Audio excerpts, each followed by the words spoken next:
incredible, inspiring, the events of the 25th and since. I think two things prior to that is that this is part of a revolutionary situation throughout the region, but it has to be put within the context of a global crisis, not just in terms of solidarity, which we're going to come on to, but this really is a global crisis. It has to be seen on that kind of world stage, as well as in terms of what's happening within the region. When you see what's happening in just next door in Libya, in Syria, in Yemen, Bahrain, etc., you have to see it in that context. However, Egypt is special in this sense. It is the sheer critical mass, the size, the weight, and the level of organisation in Egypt. It is the key country. It holds the keys to the region as well in terms of that transformation, the way we see it, transformation on a social basis rather than just a political basis. Now, Mubarak going, of course,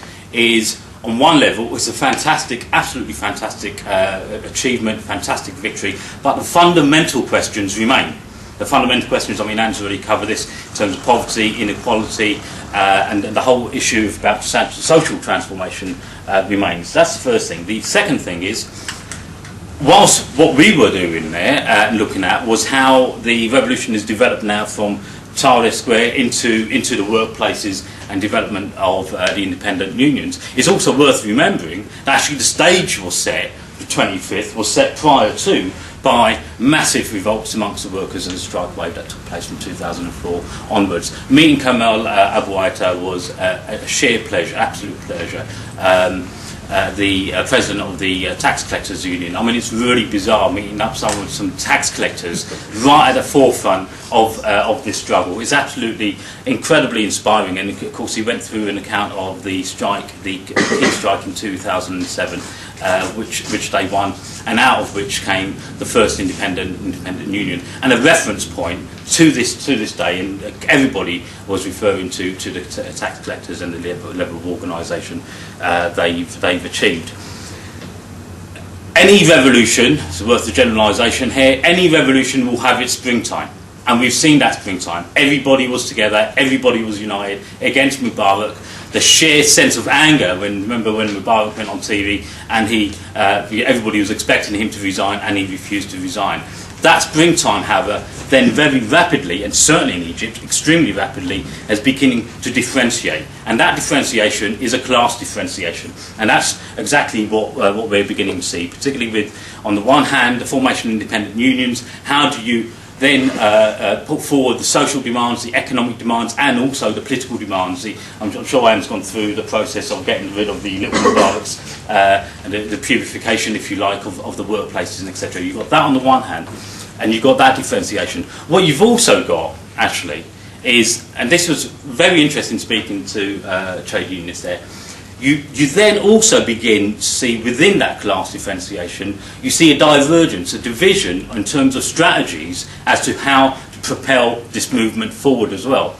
And it comes out in all sorts of different ways in terms of the level of ideas, because of course something this big cannot but actually transform people's consciousness, to raise the level of debate and the level of ideas, has that psychological effect. Everybody, even our hotel staff, were talking about what was going on. You just cannot escape on that basis. And the trade unions, one of the key issues, was the issue about economic and political demands.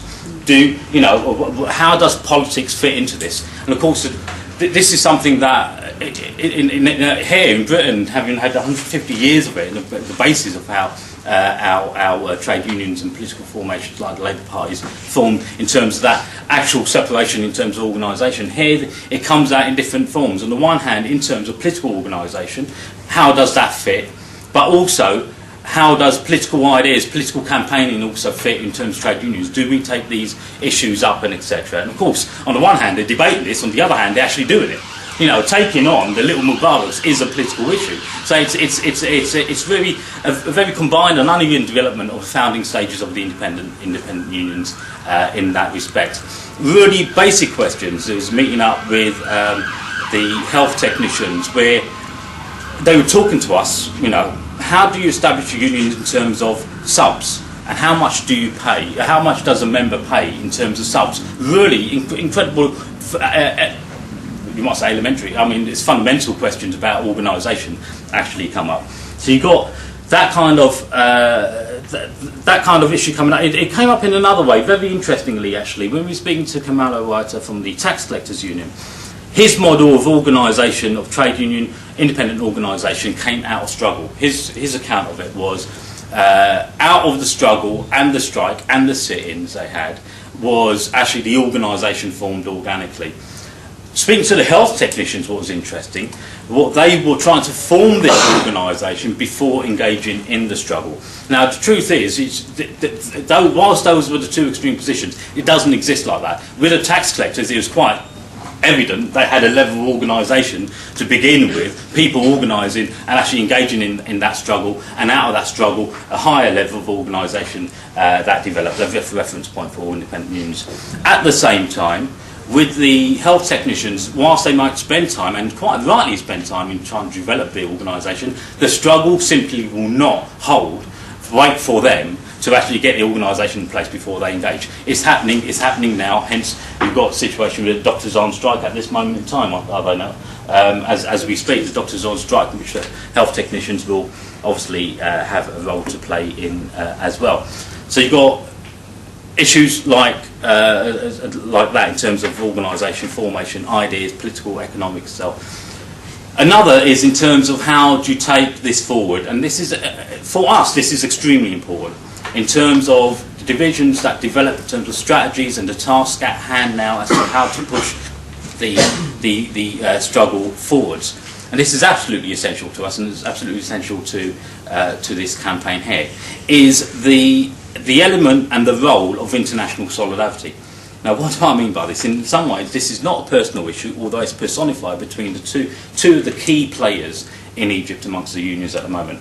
Kamal Abuaita on the one hand amongst the tax collectors, and on the other hand from the Centre of Trade Union activities, what they're called, Kamal Abbas, again a very important player in Egypt. Kamal Abuaita wants absolute independence of the unions from all bodies, absolute independence in terms of how they develop, not just organisationally, not just in terms of ties to international bodies, but financially as well. Finance is a huge issue in Egypt, and one that we'll have to come back to because you do not send money to Egypt. We'll explain that later. Kamal Abbas, who is in fact will be speaking in London next week, who actually has emerged through struggle in Egypt, has had affiliations with other left parties before, but actually very much a trade unionist and etc.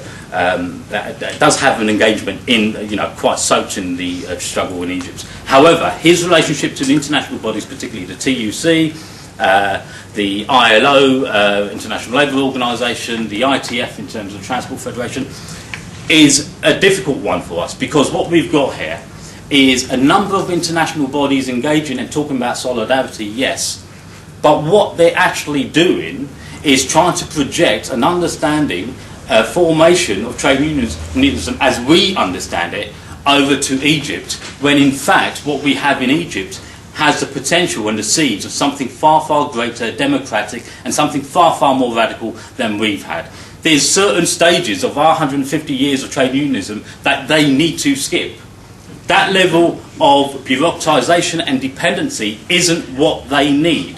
What they do need, as Kamal Abuaita actually insists, and his pole of it, is the independence of their movement, and not dependency, that independence of it, not that bureaucratisation, and the self-activity of their members. And this is absolutely crucial aspect of it. The self-activity of their members and their organisations engaging in the struggles to come. And struggles will be quite acute as they develop. So that's where I think we are. It's very much at a founding stage, very uneven in terms of its development, but there are certain practical tasks in which there's certain issues that we need to approach, some of which I've tried to address just now, probably not so clearly, but trying to address just now.